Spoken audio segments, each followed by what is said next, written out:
নমস্কাৰ knowledge club চেনেললৈ স্বাগতম জনাইছো। আজি আমি মানুহৰ চকু আৰু বাৰে বৰণীয় পৃথিৱীৰ আমাৰ প্ৰশ্নাৱলীৰ প্ৰশ্ন উত্তৰৰ বিষয়ে আমি আলোচনা কৰিম। টেক্সট কিতাপৰ প্ৰশ্নাৱলীৰ প্ৰশ্ন উত্তৰৰ বিষয়ে আজি আমি আলোচনা কৰিবলৈ আগবাঢ়িছো। প্ৰশ্নাৱলীৰ প্ৰশ্ন উত্তৰত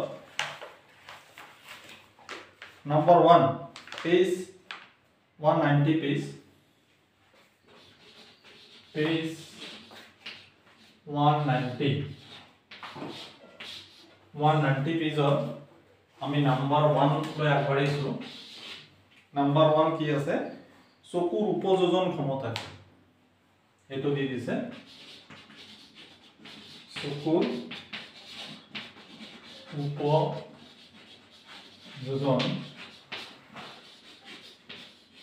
ক্ষমতা কি? What is accommodation? Power of accommodation. তো চকুৰ উপযোজন ক্ষমতা কি? আমাৰ চকুত লেন্স থাকে। আমাৰ চকুৰ লেন্সৰ ফকাস দৈৰ্ঘ্য সালসলনি কৰি ওচৰত বা দূৰত ফকাস কৰিব পৰা সামৰ্থ্যকে কোৱা হয় লেন্স, আমাৰ চকুৰ উপযোজন ক্ষমতা। কি কলো আকৌ এবাৰ কৈ দিছো যে চকুৰ লেন্সৰ ফকাস দৈৰ্ঘ্য সালসলনি কৰি দূৰত বা ওচৰত থকা বস্তু ফকাস কৰিব পৰা সামৰ্থ্যকে কোৱা হয় উপযোজন ক্ষমতা বুলি কোৱা হয়। এইটো হৈ গ'ল নম্বৰ 1। নম্বৰ 2 দিয়া আছে যে মায়োপিয়া গ্ৰস্ত চকু থকা মানুহ এজনে 1.2 মিটাৰতকৈ বেছি দূৰৰ বস্তু স্পষ্টকৈ দেখা নাপায়। যথোচিত দৃষ্টি ঘূৰাই আনিবলৈ কেনে ধৰণৰ লেন্স ব্যৱহাৰ কৰিব লাগিব?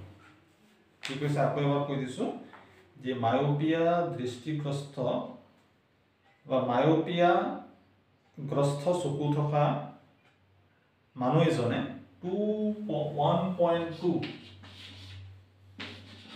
1.2 মিটাৰতকৈ দূৰৰ বস্তু স্পষ্টকৈ দেখা নাপায়। তেনেহলে এইটো কিদৰে কাৰেকশ্যন কৰিব পাৰি? যথোচিত দৃষ্টি ঘূৰাই আনিবলৈ কেনে ধৰণৰ লেন্স ব্যৱহাৰ কৰিব লাগিব? তেনেহলে ইয়াত যেহেতু মায়োপিয়া দৃষ্টিটো কেনেকুৱা? ওচৰৰ বস্তু দেখে কিন্তু দূৰৰ বস্তু ভালকৈ দেখা নাপায়। তাৰ দূৰৰ বস্তু আমাৰ ফকাস কৰিবলৈ হলে আমাৰ উপযুক্ত পাৱাৰৰ আমাৰ অবতল লেন্স বা অপহাৰী লেন্স চশমা হিচাপে ব্যৱহাৰ কৰি আমাৰ এই দৃষ্টিটো আঁতৰ কৰিব পাৰি। অৰ্থাৎ 1.2 মিটাৰ ইয়াত কি হৈছে 1.2 মিটাৰ ফকাস দূৰত্বৰ অবতল লেন্স ব্যৱহাৰ কৰি 1.2 মিটাৰ ফকাস দৈৰ্ঘ্যৰ বা দূৰত্বৰ অবতল লেন্স চশমা হিচাপে ব্যৱহাৰ কৰি এই বিকাৰ বা দৃষ্টিটো আঁতৰ কৰিব পাৰি। এইটো হৈ গ'ল। নেক্সট আমাৰ 3 নম্বৰলৈ আগবাঢ়িছো। 3 নম্বৰ কোৱেশ্চন কি দিয়া আছে যে স্বাভাৱিক দৃষ্টিৰ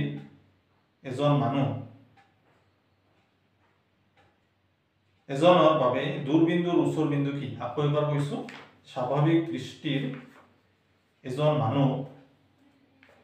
এজনৰ বাবে দূৰবিন্দুৰ ওচৰ বিন্দু কি?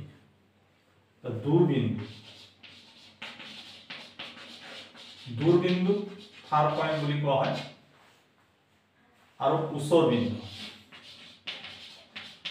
নিয়াৰ পইণ্ট বুলি কোৱা হয়। নিয়াৰ পইণ্ট দূৰবিন্দু কি? চকুৱে স্পষ্টকৈ দেখিব পৰা আটাইতকৈ দূৰৰ বিন্দুটোকে কোৱা হয় দূৰবিন্দু। দূৰবিন্দু ক'ত অৱস্থিত? আমাৰ সুস্থ চকুৰ কাৰণে দূৰবিন্দু অসীমত অৱস্থিত। তেনেহলে দূৰবিন্দু হৈ গ'ল কাকৈ দূৰবিন্দু। আকৌ এবাৰ কৈ দিছো আমাৰ চকুৱে স্পষ্টকৈ দেখিব পৰা আটাইতকৈ দূৰৰ বিন্দুটোকে কোৱা হয় দূৰবিন্দু। আৰু স্বাভাৱিক দৃষ্টি সম্পূৰ্ণ চকুৰ ক্ষেত্ৰত দূৰবিন্দু ক'ত থাকে? অসীমত অৱস্থিত। ঠিক তেনেকৈ ওচৰ বিন্দু কি একেই ধৰণে যে চকুৱে স্পষ্টকৈ দেখিব পৰা ওচৰৰ বিন্দুটোকে কোৱা হয় আটাইতকৈ ওচৰত থকা বিন্দুটোকে কয় ওচৰ বিন্দু অৰ্থাৎ চকুৱে স্পষ্টকৈ দেখিব পৰা আমাৰ আটাইতকৈ ওচৰৰ বিন্দুটোকে কোৱা হয় ওচৰ বিন্দু আমাৰ ওচৰ বিন্দু চকুৰ পৰা ওচৰ বিন্দুৰ দূৰত্ব ক'ত অৱস্থিত 20 সেন্টিমিটাৰ দূৰত্বত অৱস্থিত অতি সংক্ষেপতে দূৰবিন্দু অসীমত অৱস্থিত আৰু ওচৰ বিন্দু 25 সেন্টিমিটাৰ দূৰত্বত অৱস্থিত এইটো হৈ গ'ল নম্বৰ 3 হৈ গ'ল নম্বৰ 4 লৈ আগবাঢ়িছো নম্বৰ 4 দিয়া আছে যে এজন ছাত্ৰ এজন শেষৰ বেঞ্চত বহিছে বৰ্ডখন চোৱাত অসুবিধা হয় আকৌ এবাৰ কৈছো ছাত্ৰ এজন শেষৰ বেঞ্চত বহিলে বৰ্ডখন চোৱাত অসুবিধা হয় তাৰমানে দূৰত আছে ল'ৰাজনে ভগা বিকাৰটো কি হ'ব পাৰে যেহেতু দূৰত বহিছে দূৰৰ পৰা বস্তুটো দেখা পোৱা নাই তেনে বিকাৰটো কি হ'ব এটা মায়োপিয়া হ'ব মায়োপিয়া মানে ওচৰৰ বস্তু দেখা পায় দূৰৰ বস্তু দেখা নাপায় এটা মায়োপিয়া হ'ব আৰু ইয়াৰ সংশোধন কেনেকৈ কৰিব পাৰি দূৰত বহিছে বৰ্ডখন ভালকৈ দেখা নাপায় মানে দূৰৰ বস্তু দেখা নাপায় ওচৰৰ বস্তু দেখা পায় তেনেহ'লে ল'ৰাজনৰ বিকাৰ কি হ'ব মায়োপিয়া বিকাৰ হ'ব তা মায়োপিয়া দৃষ্টিদোষ কিদৰে সংশোধন কৰিব পাৰি উপযুক্ত পাৱাৰৰ অৱতল লেন্স চশমা হিচাপে ব্যৱহাৰ কৰি আমাৰ মায়োপিয়া দৃষ্টিদোষ আঁতৰ কৰা হয় কাৰণ অৱতল লেন্স বা অপহাৰী লেন্সে আমাৰ পোহৰ ৰশ্মিক দূৰত ফকাছ কৰি আমাৰ চকুৰ বিকাৰ সংশোধন কৰে তেনেহ'লে ল'ৰাজনে পিছৰ বেঞ্চত বহি বৰ্ডখন দেখা নাপায় তেনে ক্ষেত্ৰত ল'ৰাজনৰ মায়োপিয়া দৃষ্টিদোষ থকা বুলি আমি ক'ব লাগিব আৰু মায়োপিয়া দৃষ্টিদোষ সংশোধন কৰিবলৈ আমাৰ অৱতল লেন্স বা অপহাৰী লেন্স চশমা হিচাপে ব্যৱহাৰ কৰি এই দোষ আঁতৰ কৰিব পাৰি তেনেহ'লে আমাৰ 4 নম্বৰ হৈ গ'ল 4টা কোৱেশ্চন এতিয়া আমি নেক্সট অনুশীলনীৰ কোৱেশ্চন লৈ গৈ আছো প্ৰশ্নাৱলীৰ প্ৰশ্ন 4টাই দিয়া আছে 4টা হৈ গ'ল এতিয়া অনুশীলনীৰ প্ৰশ্ন উত্তৰলৈ আমি আগবাঢ়িছো অনুশীলনীৰ প্ৰশ্ন উত্তৰ এটো পেজ 197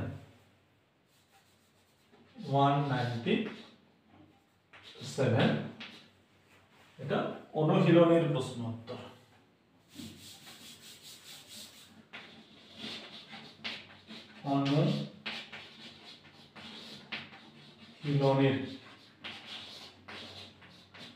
অনুশীলনীৰ প্ৰশ্ন উত্তৰত আমাৰ 1 নম্বৰ ইয়া 4টা মাল্টিপল চয়েস কোৱেশ্চন দিয়া আছে বহু বিকল্প প্ৰশ্ন উত্তৰ 4টা আনসাৰ দিয়া আছে আমি শুদ্ধ উত্তৰটো বাছি উলিয়াব লাগে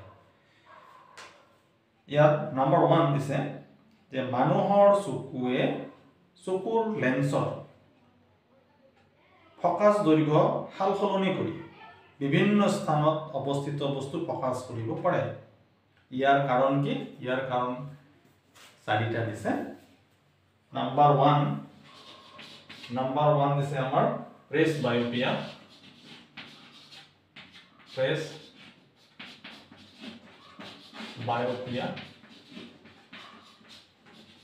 নম্বৰ বি দিয়া আছে উপযোজন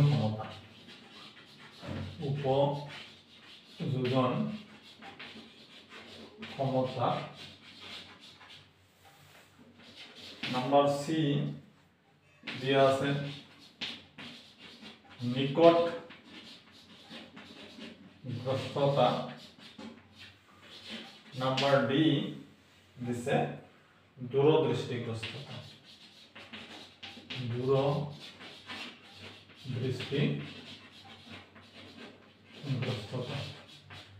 কোৱেশ্চনটো আকৌ এবাৰ কৈ দিছো মানুহৰ চকুৱে লেন্সৰ ফকাস দৈৰ্ঘ্য সালসলনি কৰি বিভিন্ন দূৰত্বত অৱস্থিত বস্তু ফকাস কৰিব পাৰে ইয়াৰ কাৰণ কি ইয়াৰ কাৰণ হল চকুৰ উপযোজন ক্ষমতা চকুৰ উপযোজন ক্ষমতা কাক কয় লেন্সৰ ফকাস চকুৰ লেন্সৰ ফকাস ধৰিব সালসলনি কৰিব পৰা সামৰ্থ্যকে কোৱা হয় আমাৰ উপযোজন ক্ষমতা তেনেহলে ইয়াৰ এনসাৰটো হ'ব ওচৰত বা দূৰত ফকাস কৰিব পৰা যেটা সামৰ্থ্য এটা হল উপযোজন ক্ষমতা বুলি কোৱা হয় তেনে এনসাৰ হ'ব বি উপযোজন ক্ষমতা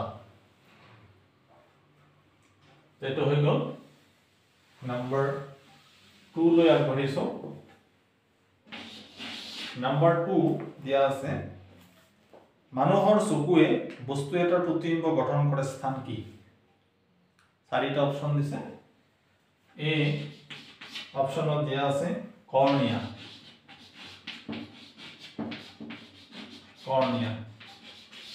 বি অপচনত দিছে চকুৰ পতা ইৰিস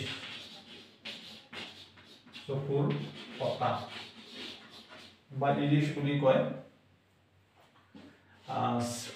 সি অপশন দিয়া আছে চকুৰ মণি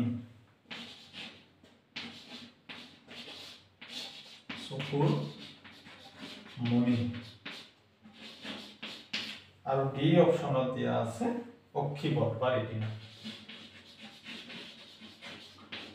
অক্ষিপট অসমীয়াত অক্ষিপট ইংলিছত কয় ৰেটিনা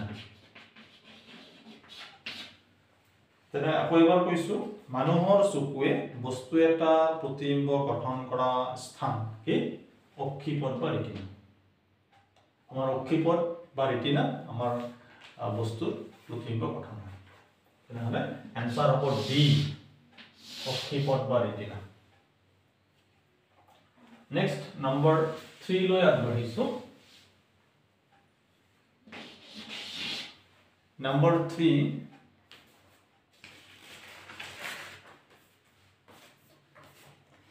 Number 3 দিয়া আছে কোৱেশ্চনটো যে নিয়মীয়া দৃষ্টিৰ সত্য প্ৰাপ্তবয়স্কৰ বাবে স্পষ্টকৈ দেখা ন্যূনতম দূৰত্ব কিমান চাৰিটা অপচন দিয়া আছে কি চাৰিটা অপচন চোৱা যাওক এ দিয়া আছে 25 মিটাৰ অপচন বি দিয়া আছে 2.5 সেন্টিমিটাৰ অপচন সি দিয়া আছে 25 সেন্টিমিটাৰ অপশন ডি দিছে 2.5 মিটাৰ কোশ্চেন আকৌ এবাৰ কৈ দিছো নিয়মীয়া দৃষ্টিৰ সদ্য প্ৰাপ্তবয়স্কৰ বাবে স্পষ্ট দৃষ্টিৰ ন্যূনতম দূৰত্ব হল কোনটো হ'ব স্পষ্ট দৃষ্টিৰ ন্যূনতম দূৰত্ব হল 25 সেন্টিমিটাৰ সি 25 সেন্টিমিটাৰ হল স্পষ্ট দৃষ্টি ন্যূনতম দূৰত্ব ইয়াতকৈ কম হলে দেখা নাপায় এটো হৈ গল তেনেহলে বা ইয়াৰ নিকট ওচৰ বিন্দু বা ওচৰ বিন্দুৰ দূৰত্ব কিমান বা নিকট বিন্দুৰ দূৰত্ব কিমান 25 সেন্টিমিটাৰ কোৱা হয় আৰু স্পষ্ট দৃষ্টি ন্যূনতম দূৰত্ব 25 সেন্টিমিটাৰ ওচৰ বিন্দু দূৰত্ব বা স্পষ্ট দৃষ্টি ন্যূনতম দূৰত্ব একে 25 সেন্টিমিটাৰ হয় নেক্সট 4 নম্বৰলৈ আগবাঢ়িছো আমি 4 নম্বৰ দিয়া আছে চকুৰ কি অংগৰ ক্ৰিয়াৰ বাবে চকুৰ লেন্সৰ ফকাস দৈৰ্ঘ্যৰ পৰিৱৰ্তন হয় ইয়াৰ চাৰিটা অপচন দিয়া আছে কি চাৰিটা অপচন চোৱা যাওক অপচন এ দিয়া আছে চকুৰ মণি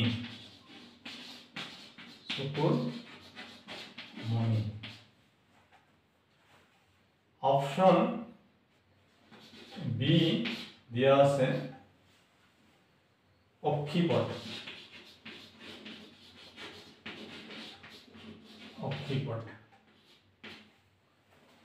অপশন সি দিছে সিলিয়ারি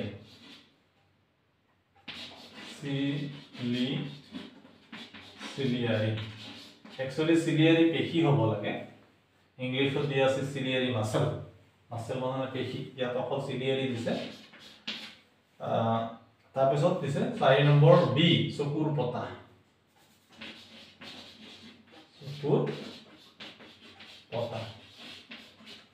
তেনেহলে আকৌ এবাৰ কৈ দিছো যে চকুৰ কি অংগৰ ক্ৰিয়াৰ বাবে চকুৰ লেন্সৰ ফকাস দৈৰ্ঘ্য পৰিৱৰ্তন হয় তো চকুৰ লেন্সৰ ফকাস দৈৰ্ঘ্য পৰিৱৰ্তন কিহৰ কাৰণে হয় চিলিয়াৰী পেশী বা সংক্ষেপতে চিলিয়াৰীৰ কাৰণে বা চিলিয়াৰী পেশীৰ কাৰণে চকুৰ ফকাস দৈৰ্ঘ্য পৰিৱৰ্তন হয় বা চকুৰ লেন্সৰ ফকাস দৈৰ্ঘ্য পৰিৱৰ্তন হয় তেনেহলে চিলিয়াৰী পেশীৰ কাম কি চকুৰ লেন্সৰ ফকাস দৈৰ্ঘ্য পৰিৱৰ্তন কৰে বা চকুৰ কোনটো অংশই চকুৰ লেন্সৰ ফকাস দৈৰ্ঘ্য পৰিৱৰ্তন ঘটায় চিলিয়াৰী পেশী বা চিলিয়াৰী তেটো হৈ গল आंसर हो सी চিলিয়াৰী বা চিলিয়াৰী পেশী is the correct answer 4 number হৈ গল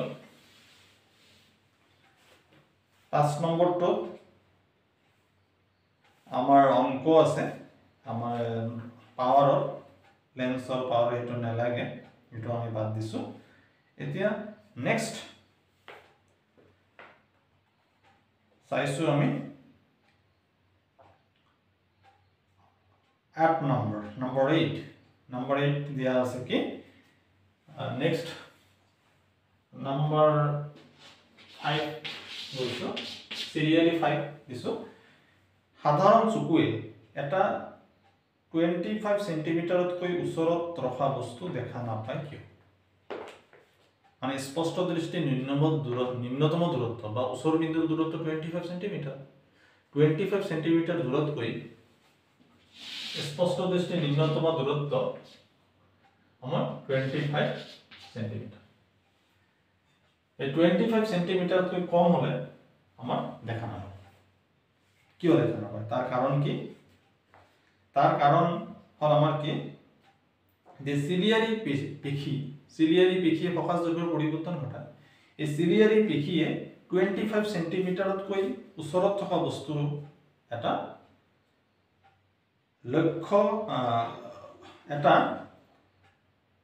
লক্ষ্য কৰিবলৈ চকুৰ লেন্সখনক বেছি বক্ৰ কৰিব নোৱাৰে আকৌ এবাৰ কৈছো যে চিলিয়াৰী পেশীয়ে 25 সেন্টিমিটাৰতকৈ ওচৰত থকা বস্তু এটা লক্ষ্য কৰিবলৈ চকুৰ লেন্সখনক বেছি বক্ৰ কৰিব নোৱাৰে ফলত চকুৰ অবিহাৰী ক্ষমতা কমি যায় আৰু প্ৰতিবিম্ব ৰেটিনাত গঠন নহয় সেই কাৰণে আমাৰ 25 সেন্টিমিটাৰতকৈ কম দূৰত্ব থকা বস্তু দেখা নাপায় এটো হৈ গল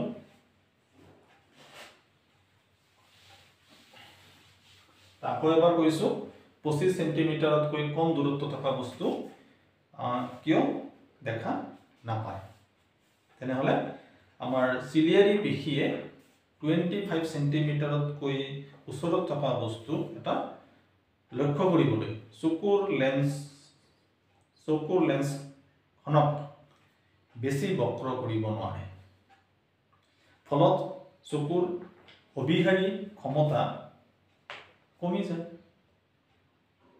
আৰু প্ৰতিবিম্ব ৰেটিনাত গঠন নহয় সেই কাৰণে আমাৰ 25 সেন্টিমিটাৰতকৈ কম দূৰত্ব থকা বস্তু আমাৰ দেখা নাপায় এটো হৈ গল নেক্সট তাৰ পিছৰটো 6 নম্বৰলৈ আমি আগবাঢ়িছো 6 নম্বৰটো কি আছে যে চকুৰ পৰা লক্ষ্য বস্তু দূৰত্ব বঢ়াই নিলে চকুৰ ভিতৰত প্ৰতিবিম্বৰ দূৰত্ব কি হয় আকৌ এবাৰ কৈছো চকুৰ পৰা লক্ষ্য বস্তুৰ দূৰত্ব বঢ়াই গলে এটো চকু আছে চকুৰ পৰা যদি আমি লক্ষ্য বস্তুৰ দূৰত্ব বঢ়াই যাওঁ